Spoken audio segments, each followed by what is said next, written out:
Listen to these legendary beats while I got Reeboks on my feet. Most of y'all have it backwards. Your nose is supposed to smell and your feet are supposed to run. I slap these raps just for fun. I'm not Ice Cube. I never got a triple-double. I started out with the truffle shuffle and the five-knuckle shuffle, but now I'm making money hand over fist. I'm going to buy a watch for both my wrists. This is Mark Bell from SuperTraining.tv, Super Training Gym, the strongest gym in the West, answering more questions today for the Power Project. Brought to you by HowMuchYouBench.net, The Slingshot, and the only freaking strength magazine in the world, ThePowerMagazine.com.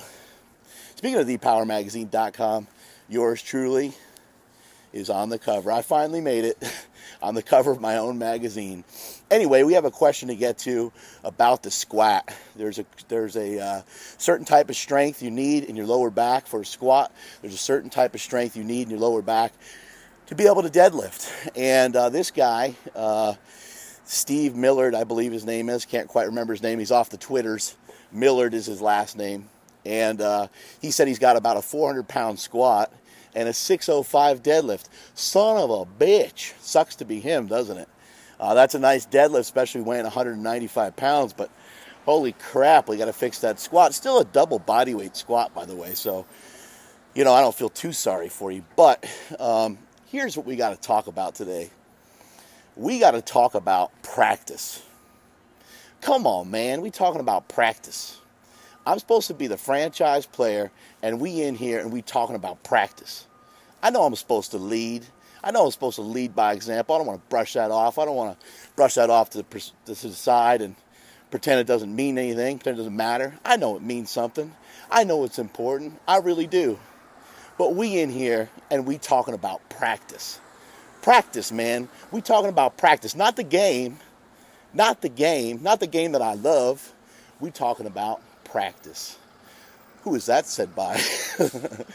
Allen Iverson, the greatest speech of all time. But this is not applied enough to powerlifting. This is not applied enough to Olympic lifting. This is not applied enough to bodybuilding. It's not applied enough to the strength game. It's not applied enough to some of these trades. Even CrossFit, I would say that you would want to practice some of the skills and some of the movements in CrossFit. They actually do that. They have a skills day where they'll work on, or a skills period, where they'll work on a skill for a certain period of time.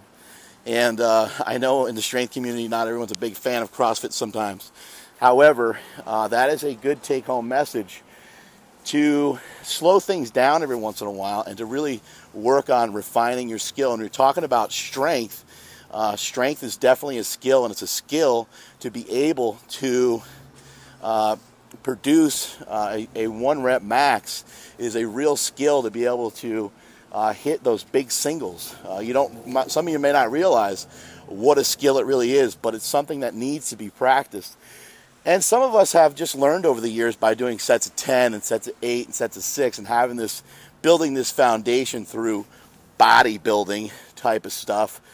Just because you don't know a whole lot when you're starting out. So you're like, I'll do 3 sets of 10 of this, I'll go light, medium, heavy. I'll do 3 sets of 10 of this, I'll go light, medium, heavy. I'll do 3 sets of 10 of this, and I'll go light, medium, heavy. Not realizing the whole time that you're building a tremendous foundation, which is a great thing. But a lot of people that are getting into the strength game now, getting into CrossFit, bodybuilding, strongman, a lot of people that are getting into exercise and lifting weights nowadays are not going back, and they're not building a base. They're not practicing their trade. So here's what I would recommend, and here's what I would suggest. Every other week, practice. Practice perfectly. Practice your execution. You cannot practice with just a barbell, however. You're going to have to get under some weight in order to really practice and in order to really feel the proper sensations that you need in order to become a better squatter. So what I would suggest is that one time per week, every other week, you practice. In the in-between weeks, you go heavy. How you go heavy is up to you. You can decide how you want to do that. 3 sets of 3, 3 sets of 5, a couple heavy singles. How you want to do that is up to you. But when you're working on your practice day, I would suggest using doubles and triples and using multiple sets of 5, maybe even, I'm sorry, not sets of 5, but sets of 3, using anywhere between 5 to 8 sets, starting at about 60% of your max. So if your max is, in your case, 400 pounds, 50% of that would put us right at 200 pounds. And that would be a decent starting spot for just feeling it out and seeing where you're going to go from there. Then you can add about another 30 pounds or so, 40 pounds to be exact, and now we're at 60%. But what I would like for people to do on these practice days is to work up slowly. Get to that 50, 60% range. 50% is nice because you just slice the weight in half. You don't have to do a lot of math. So you could start out, in this case, you could start out with 200 pounds, which would be ridiculously light. And you could do a triple and really learn and feel where you're at.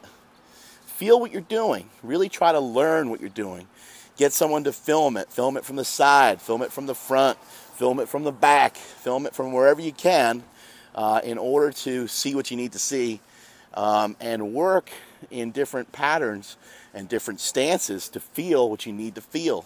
Because for whatever reason, when you do a deadlift, you know what you're supposed to feel, how you're supposed to feel it, when you're supposed to feel it, and you're able to rip that 610 pounds off the floor to lockout. You squat, you're not able to do that. You suck at it. So it's something you're going to have to work on. I would suggest that many people switch to this style for all their lifts, bench, squat, and deadlift. It's something I've been doing. I got this method from the Lillibridges, Team Lillibridge. Ernie Lillibridge Sr. has been guiding me lately, and that is why I'm hitting PR after PR after PR. I'm only going heavy every other week. They don't quite do the exact same thing that I'm doing, but they're much more, I'll admit it, they're much more skilled than I am at raw powerlifting. And this is all, some of this is new to me, and so I don't have the proper sensations that I need to feel. I'm still learning how to squat. I squatted 672 the other day, blew it up pretty good, felt good, but I'm still learning the proper sensations. And we're not here to talk about my favorite subject, myself. We're here to talk about you. So you're going to have to learn the proper sensations of the squat, work with different stances, work on walking the weights out a little differently, you know, go close, go wide, go deep, go a little shallow, try a dip, try going down slowly, try going down fast. I would say a real key component to the squat, though, is to be aggressive.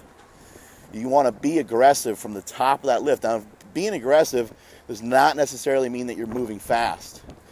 I think that, you know, some of the stuff from Westside Barbell, the dynamic effort method, is freaking fantastic. It is outstanding and has proven to work time and time again. However, you can't go fast if you don't even know how to go slow. So slow down before you start going fast.